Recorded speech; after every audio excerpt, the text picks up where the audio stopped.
Okay, so now let's talk about plotting our data. All right, so we'll go over here, we'll load up our data from our CSV file, and let's take a look at the first few rows, like we always do. Now, if you want to just kind of quickly generate some plots of your data, the way that I know we can do that is by starting with our data frame and calling the hist method. And this will create a number of different histograms for our plots, for each of our columns that it can. So you can see it's really working with the numeric columns, those 6 columns we saw in the previous lesson. So this is the latitude and the longitude and lowest flood elevation, etc. These plots are not the prettiest, I would say. So let's instead zoom in on a specific column. Let's look at the columns. Maybe we can look at one of these, like latitude perhaps. And let's select just that column. So select latitude. And then we will plot a histogram of just this column. All right. Now, again, not maybe the most informative plot. I think one of the issues here is that it's possible we have like an outlier over here. So it would be nice if maybe we can zoom in on this area, as it looks like that's where a lot of our data is located. So maybe what we'll say is let's just select the rows that are under, say, 35, that have a latitude lower than 35, and then plot those rows. So how do we do that?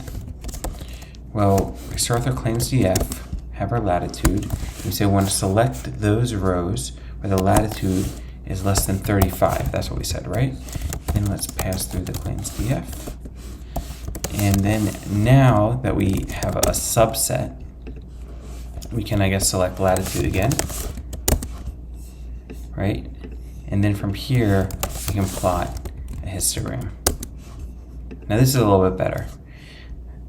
All right, so now we can kind of get a better sense of the distribution here. We are excluding some outliers. We can, if we want, I suppose, look at how many we are excluding to see how significant it is. But it feels to me like we're getting a little bit of a better sense of our data. So we can see it's kind of hovering around this value of 29.7, our latitude, and that 29.5 and 30 is essentially the main range.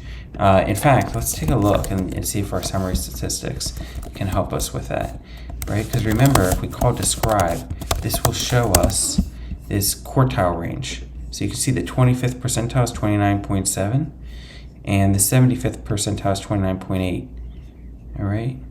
And you can see there is this outlier of 61, which I think was throwing us off. But the minimum value is 29.5. So we're not, we are seeing the minimum right here. We're just cutting off that outlier of 61 up top. All right, so we saw how we can use the histogram, or this hist method, to plot a histogram. Another alternative is to use the plot method. And here we're saying, okay, we're going to produce a plot, right? We are selecting this series of data with a latitude that's less than 35. Then we're going to plot it. And now we have to specify the kind of plot that we want. And here we'll say it's going to be of type hist.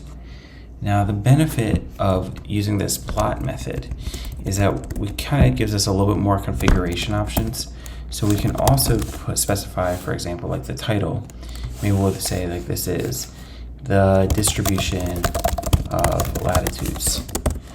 And now by using that title equals argument, now I do have a title up top there.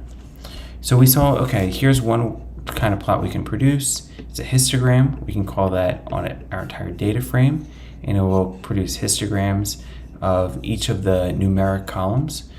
Or we can select a specific series, like latitude, and then from there, we can either call .hist method, oopsies, .hist method, I don't even know how that worked, or we can call the .plot method, and then specify that the kind is hist. All right, so now let's move on to a different kind of plot, and that's the scatter plot. So if a histogram is designed to show you the distribution of a single value, like the distribution of latitudes, right, of our claims, then a scatter plot shows you the relationship between two values. So for example, with my claims DF, we have these columns of like amount paid on building claim and amount paid on contents claim. And what we can do is say, I want to produce a plot, and this time the kind equals scatter. And I want along the x-axis to have the amount paid, I guess, of content claims. And then along the y-axis, we'll have the amount paid on building claim. And let's see what that does. So already you can kind of see an interesting relationship, or at least some interesting insights perhaps. Like it seems like there's a cutoff around here, both in terms of the amount paid on buildings. Seems like there's some sort of cap here, and there's also a cap on the amount paid on contents. And then also maybe looks like there's another kind of cap here. So maybe the government's restricting the amount of recovery if you're, say, like residential buildings. Maybe there's a different limit for the amount of recovery if you are commercial buildings, and maybe this is for like some sort of government building or something, but this is certainly an outlier. So this area right here is a little tough to see a relationship of. So what I might do is just limit the amount of data here, like randomly sample the data so that we can see a better relationship and it's not just one big block. So the way we can do that is calling the sample method. Let's say we want to sample 1,000 data points. Okay, so this is just going to be randomly choosing 1,000 rows, and now let's plot from there. So you see that?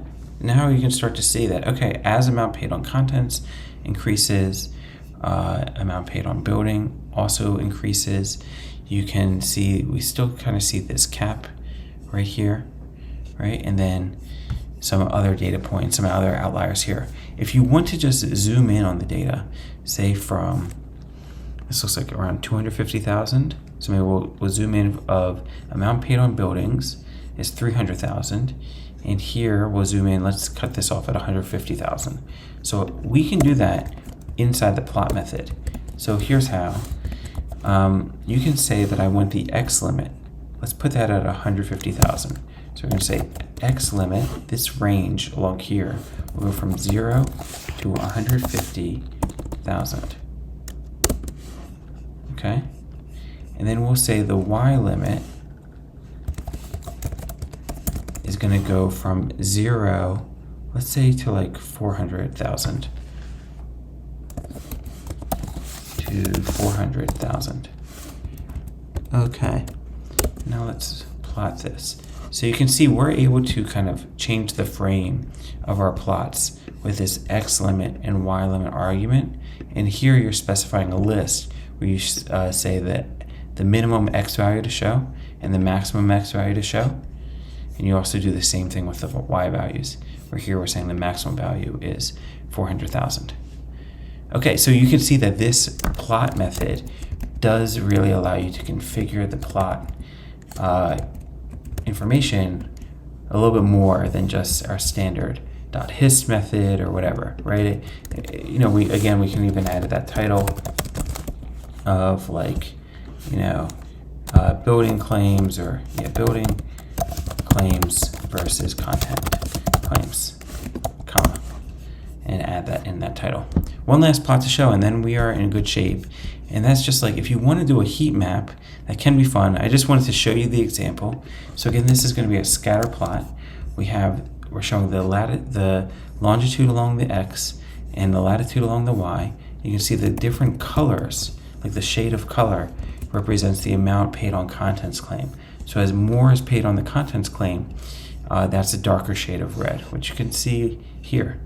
So what's kind of interesting, I suppose, you can see this dot is where we have the darkest amount, and maybe this is a comparison.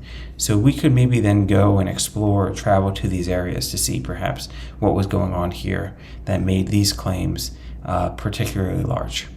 All right, so we started from step 0, and by the end, it looks like we really had the ability to draw some insights from our data using pandas. So go explore your own data sets and draw some insights.